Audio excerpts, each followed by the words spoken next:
I'd like to start by saying the Cincinnati team is absolutely incredible effort, toughness, the way they played us defensively. I got a lot of respect for Luke Fickell and his team. The quarterback they got is a talented man. And for people to try to take shots at their conference or their level of play, they got a really, really good quality football team and a lot of seniors on that team.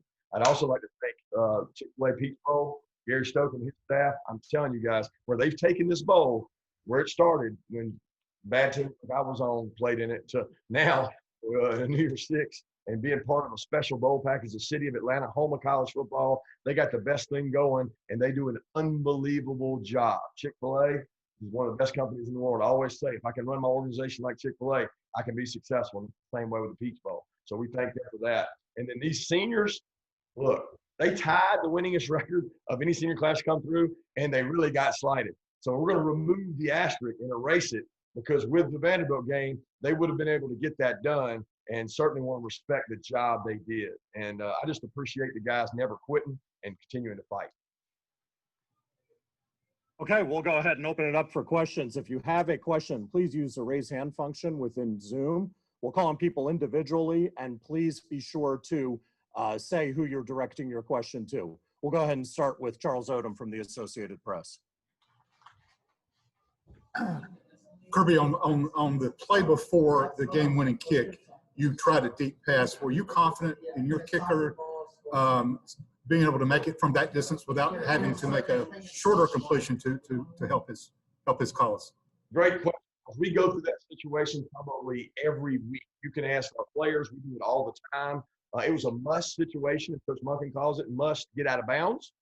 Okay, we must get out of bounds or get a completion for 5 yards. They had a really good call on. They brought pressure. They trapped the flat, and they brought a guy up the top, which is like a perfect call. They knew what they were doing. They knew we had to throw the ball out of bounds. We told JP it's either a shot out of bounds or throw a completion in the flat. And JT made a good decision. Threw the ball. I would have loved it if he'd hit it probably a little flatter. He might have got Jermaine for a touchdown, but they took a chance, and we wanted to take a chance if they were going to max blitz us. But yeah, I felt comfortable. That's within Pod's range. Pod came and told me before the game he felt good around 37. So I think we were inside 37 at that time. Question from Chip Towers. Yeah, this is for Kirby. I guess strategy. Obviously, you're taking a chance there on punting the ball with the time left, but unbelievable play by your defense. So I think we all understand it. What were you thinking at that moment? And then can you just comment on your defense's play in the fourth quarter in particular? Yeah, I probably agree with you, Chip. I mean, it's one of those that looking back, you still got the timeouts. You still got an opportunity to stop them. So it's one of those. I felt good we could get it. We had gone for some fourth downs earlier that were probably longer than that even. I always believe if you've got momentum and stopping people, and defensively, I don't know how many 3-and-outs we had or felt like we had momentum back. And we have a history here of, we call it get the ball back for a minute. We got to stop them to get the ball back. And I felt confident we could stop them with our timeouts. So I called one to not spend it on the punt. And then we called two. We actually gave up a first down. Give them credit. They had a good 4-minute plan. And the play they actually ran was a play we worked on down in the red area. So pick flat. And Tyreek Stevens tried to play the flat and let his man go deep, and then recovered and actually got the ball out, which was, probably the play of the game. If they complete that, we don't have a chance to win, and did a heck of a job. But looking back, maybe we should have gone for it there. It looked like everything came together in the final minute. I don't know if it could have got any closer. Just your satisfaction level and what this victory means to you now. Well, I'm certainly proud of our team, and I'm proud of the adversity we went through throughout the year with the pandemic. I don't think we played our best game today. I thought I give my hats off to Cincinnati. They did a really good job defensively controlling our run game and offensively keeping us off balance enough with their quarterback run game, which we knew he was a good athlete. We knew he was a good runner. Probably didn't give him enough credit. We couldn't finish on him in the first half.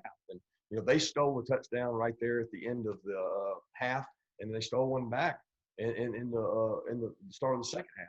But I'm really proud of these guys and how hard they fought. I mean, I don't think anybody really truly understands, not just Georgia, but how hard it was on entire college football to be persistent and go this long and practice this long. And my hat goes off to the guys in the room. Hey, Kirby, obviously you guys are elated with the finish. If the kick had not gone through the uprights, do you think you would have an entirely different feeling heading into this offseason? I mean, is it all right on that 53 yards? I said it before, Mark, it was going to be the highs of high and the lows of low. And really, the truth lies somewhere in the middle. Everybody believes in momentum. I would feel much better if we just played our best game. And I don't think that we played our best game. And I want to give Cincinnati credit for that. They created some of that. But the narrative was out there that, our team want to be here and they didn't want to practice them. That was never true. Our guys practiced hard and they played a really good, motivated football team that was trying to remain undefeated. So to answer your question, I would not feel any different, but the perception would certainly be different, all based off of 2 more yards or less, or however far he cleared it. Next question from Jed May. Hey Kirby. I guess on defense, especially, you had a lot of guys that I guess had stepped in and got a lot of playing time today. Just what can you say about the job guys like Quay Walker and Latavius Brini, those guys did today? And also, I'm just wanted to ask you again about James Cook and the way the team, I guess, stepped up and honored him today. Yeah. First off, the defensive guys. We had a lot of guys playing out of position, guys down. It was a really tough week in the secondary. We had Tyreek having to move the corner. He's also the backup star. Brini was having to play. We had a couple days there where Lewis possibly out with the protocol, and then he was back in. Jermaine Burton wasn't around. I mean, nobody really knows what went on in the last 7 days to create major issues. Travon Walker not able to be with us today. He had some great practices. I mean, it just was like it changed every day, and you couldn't find a rhythm to say this is where guys are going to play. And they rose up today. They played better as the game went on, I thought.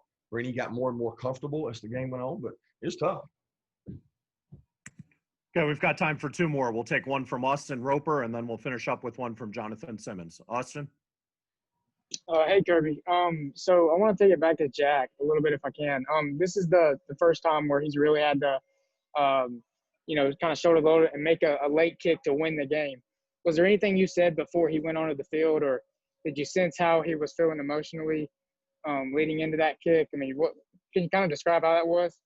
I don't mess with Jack. I don't mess with kickers. I let them do their thing. I don't want to mess with their mojo, their rhythm. I don't say anything to them. I mess with them some days in practice, but I didn't mess with him here today. I felt comfortable with where he was, that we would have the leg strength to get there. I mean, that's about the spot that we work on it every week during 2 minutes that I say, hey, if we get to that spot, we're going to be able to make a field goal. Probably the best thing that happened is he didn't have long to think about it. They were out of timeouts, and it was important that we get out there and get set because you can get a delay a game in the heat of the moment. And, hey, get out there, snap it. They can't organize a rush. We do it every week, and he drilled it.